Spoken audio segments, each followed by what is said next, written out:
March 11th, 2020.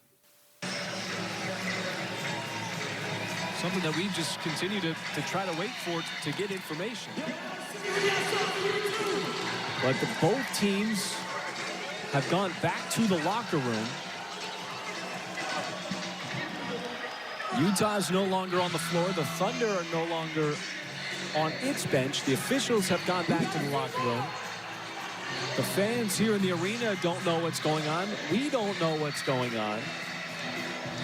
And so as soon as we get any kind of information, we will certainly pass it along. The game tonight has been postponed. You are all safe. And take your time in leaving the arena tonight and do so in an orderly fashion. Thank you for coming out tonight. 1 year later.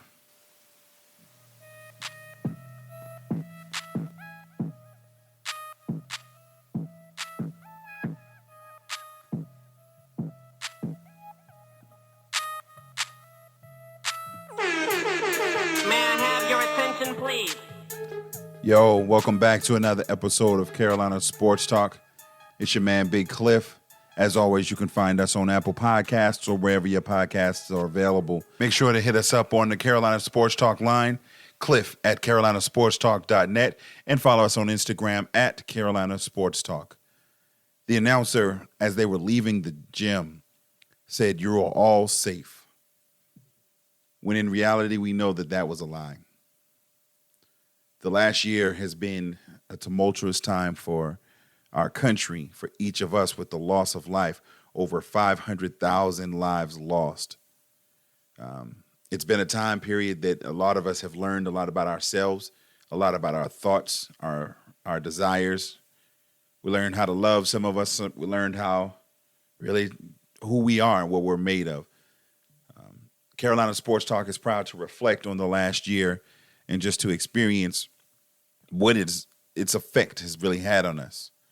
From March 11th, 2020, when that regular season match between the Utah Jazz and the Oklahoma City Thunder was postponed, Rudy Gobert ruled out earlier after a positive test for the coronavirus, and immediately the NBA deciding to pause the season until they got a notification later.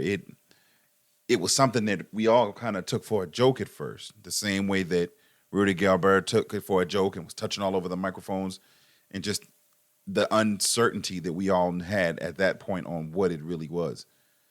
The next major sports to be affected by the coronavirus was on March 12th.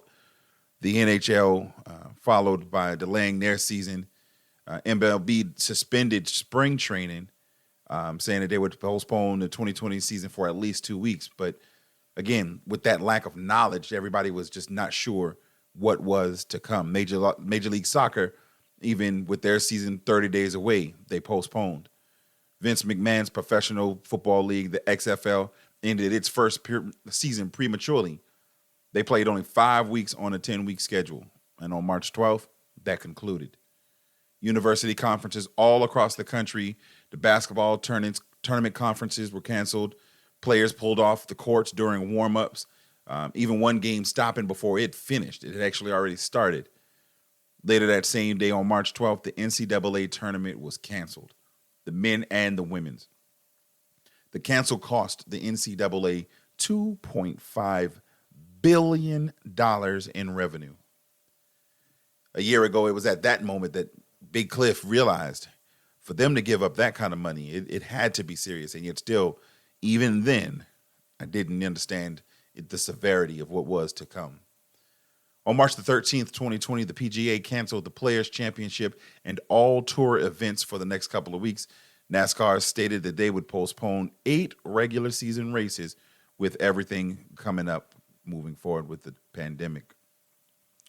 On March 16th, the NFL's legal tampering period began, but it wasn't quite the same. It was an informal, what was supposed to be the informal start for free agency was just the loom of what was around the corner. On March 20th, some semblance of a regular season, Tom Brady announced that he was going to Tampa Bay. Who knew on March 20th, 2020, 4/20, 2020, that Mr. Tom Brady's announcement would lead them to their very next Super Bowl, not a year later. On March the 24th, the 2020 Summer Olympics to be held in Tokyo, Japan, were postponed until 2021. There were several individuals who lost their opportunities, athletes who had been training for years, training for an opportunity that some may never, ever get the opportunity to see again. April 3rd, 2020, the WNBA delayed the start of their season indefinitely, although they still at that moment planned to have a draft on April 17th. On April 4th, it was originally scheduled to take place at Raymond James Stadium in Tampa Bay, Florida, but the WWE hosted WrestleMania 36 at a fanless Orlando WWE Performance Center. On April 9th, the PGA announced that it had postponed the Masters tournament until November. On April 10th, the XFL announced that it had stopped operation and dismissed all of their players and all of their employees. Now, it has been purchased since then by Dwayne "The Rock" Johnson, and it is set to reopen in 2022. Now, as I reflect and just sit and think about that time period without sports, a nation really just ravaged with this infection, this disease, this virus. I miss sports, y'all. I didn't realize the part and what role watching SportsCenter played in my life, to how much I just really took for granted coming home after a long day's work and being able to watch some basketball, being able to anticipate football, being able to think about the baseball games that were just going to come, and just sports as a general, even watching the hockey highlights sometimes, and tennis and golf, and just every aspect of the competition, of the sportsmanship, of the camaraderie. I missed sports, y'all. I got to a point where I couldn't even watch ESPN anymore because every day it was a rerun of something else, and it just felt lonely. It was like you got that best friend that you talk to every day, and then one day they move away and you don't get to talk to them anymore. Now, I know we got cell phones and all that, but that's neither here nor there. Just go with my analogy. It just really felt like there was a hole that was really missing something. And then we all got just a little taste of what it used to be like. There was something that we could wholly just consume together. And that's when on April the 19th, 2020, ESPN premiered the first of a 10-part documentary. Y'all know the word. They premiered the first of a 10-part documentary series, The Last Dance, which recorded the career of NBA legend Michael Jordan.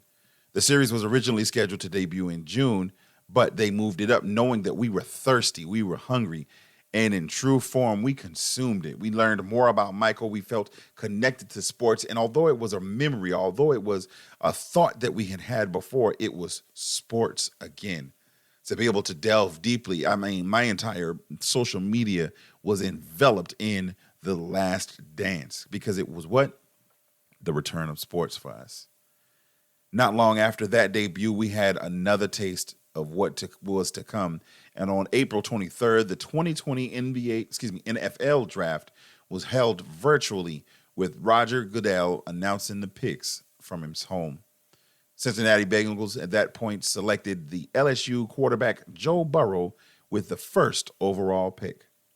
As I sat and just reflected and thought about that draft, I personally liked the flow of it. I liked the way that it just seemed like it was much more authentic and like it was more real than anything else had been. It was partly because I had longed and been hungry and thirsty for this connection to sports, so we were just excited to have anything back.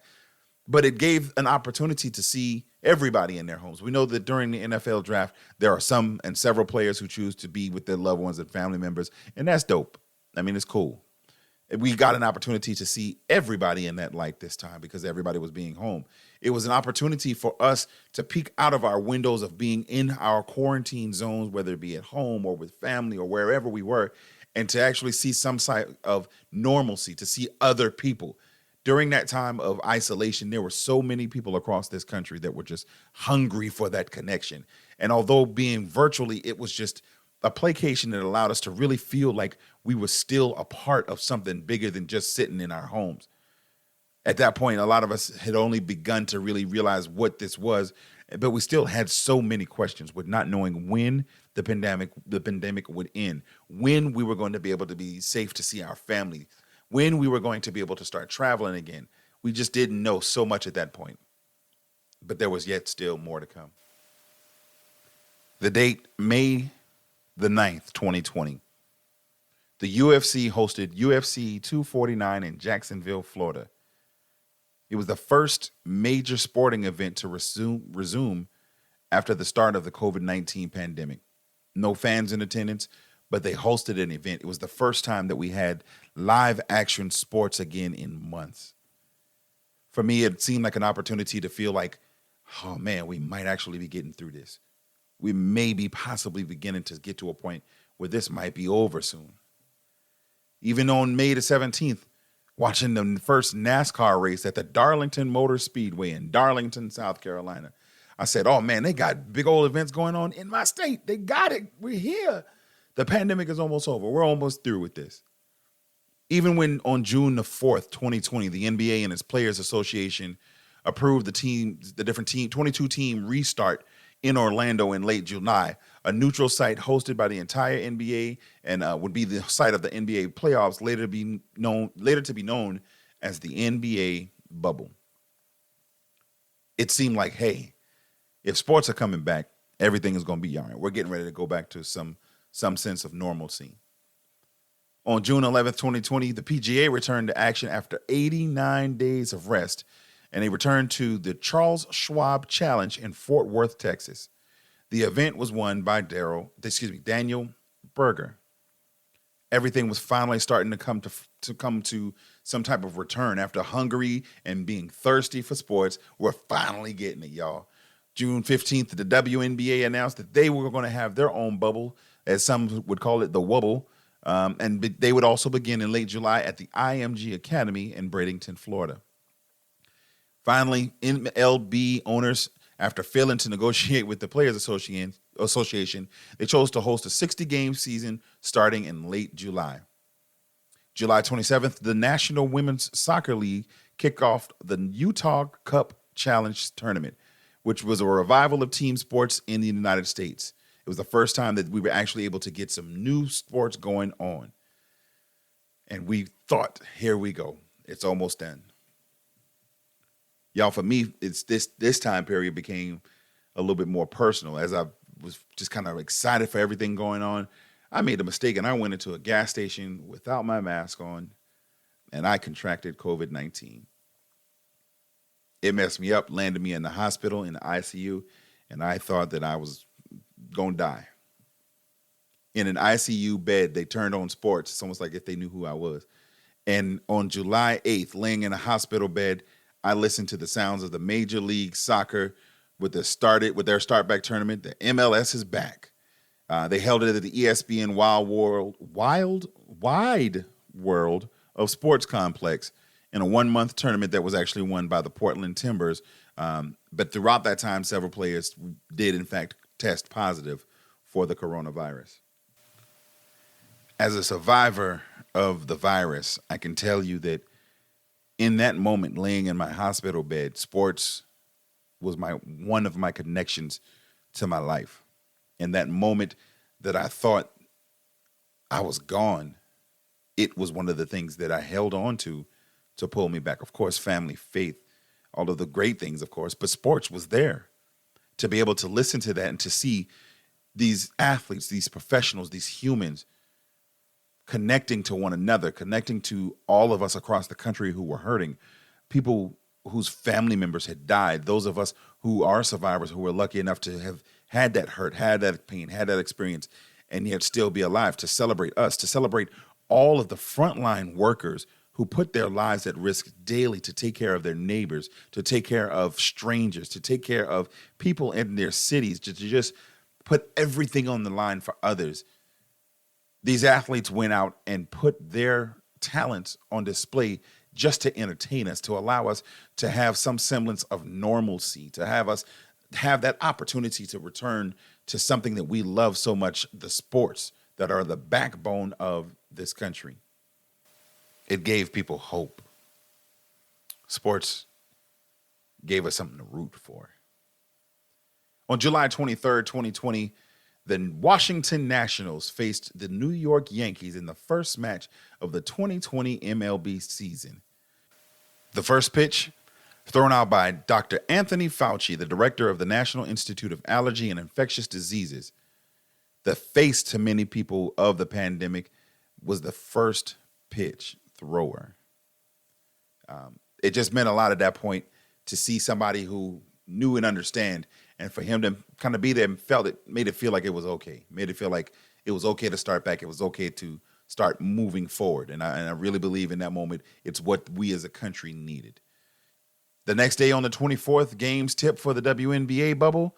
And on the 30th of July, the seed game begins with the NBA bubble at the Walt Disney World's ESPN Wild World of Sports complex. August 1st, 2020, the NHL started off their season with a qualifying round and then a round robin play at the same time prior to the start of the of the Stanley Cup playoffs.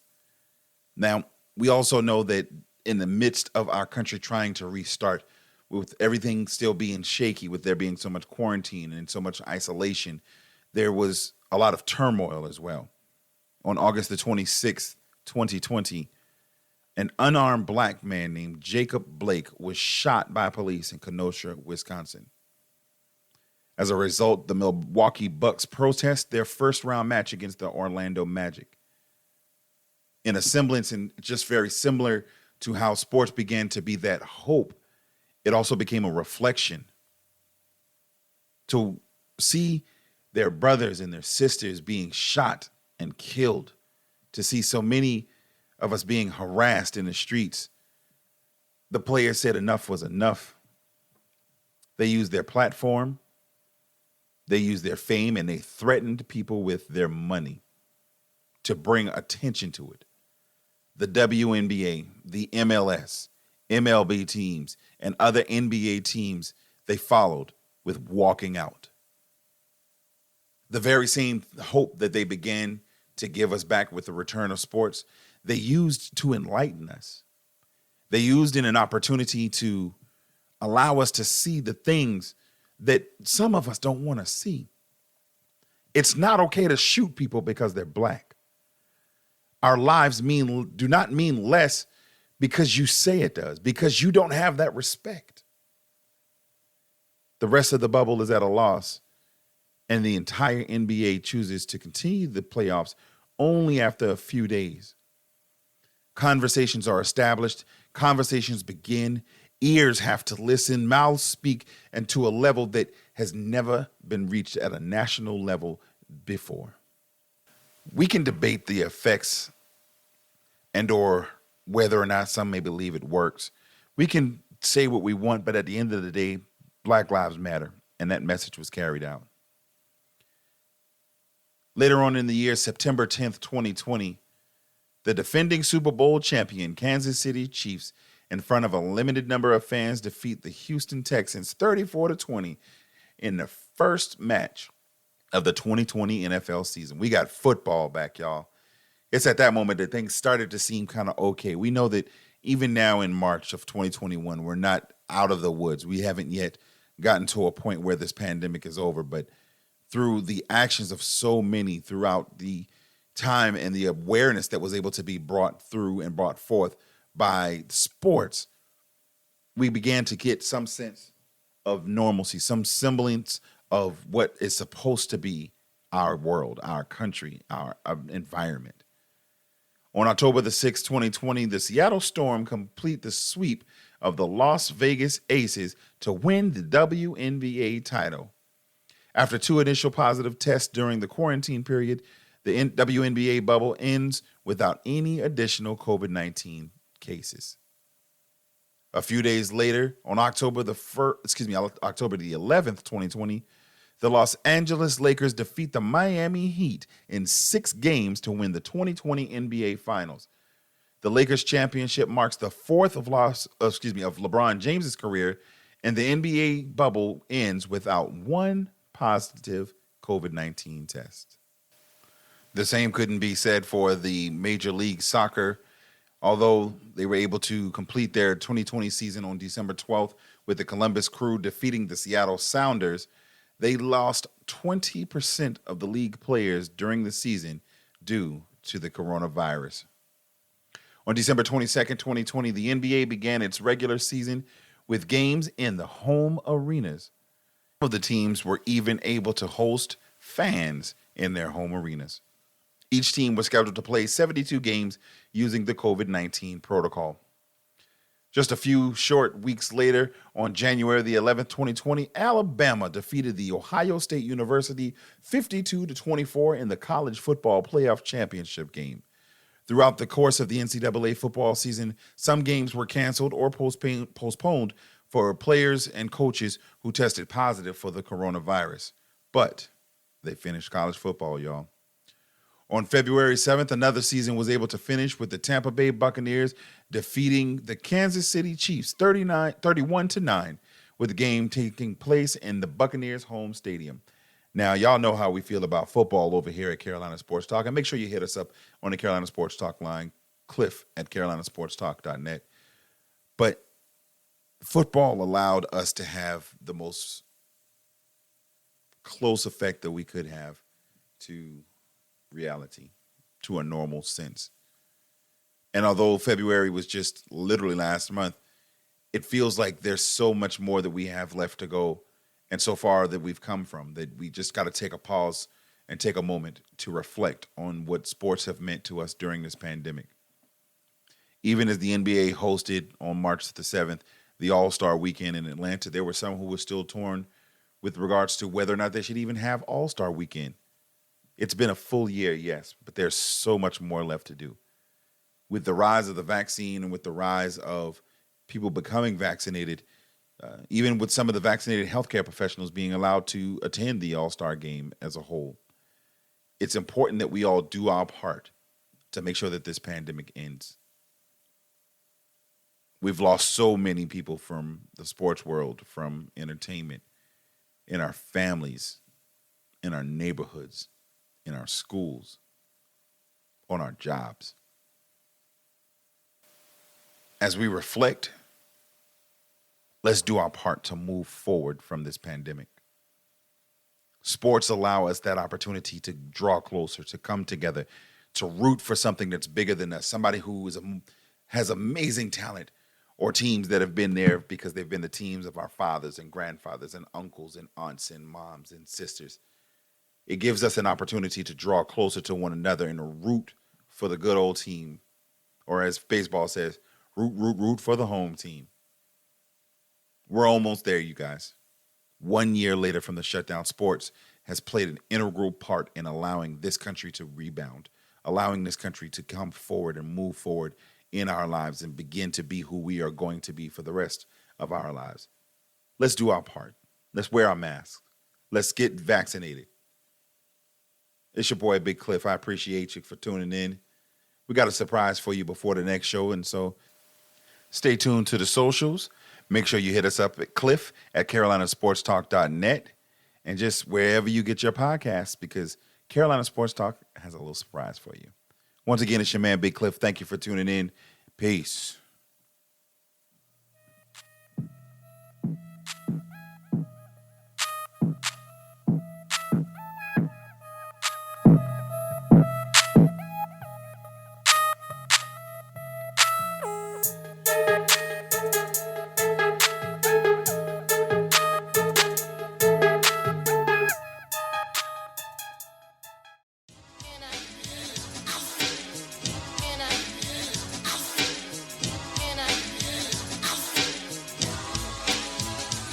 Welcome to That's My Biz, featuring two fly moms who are about their biz.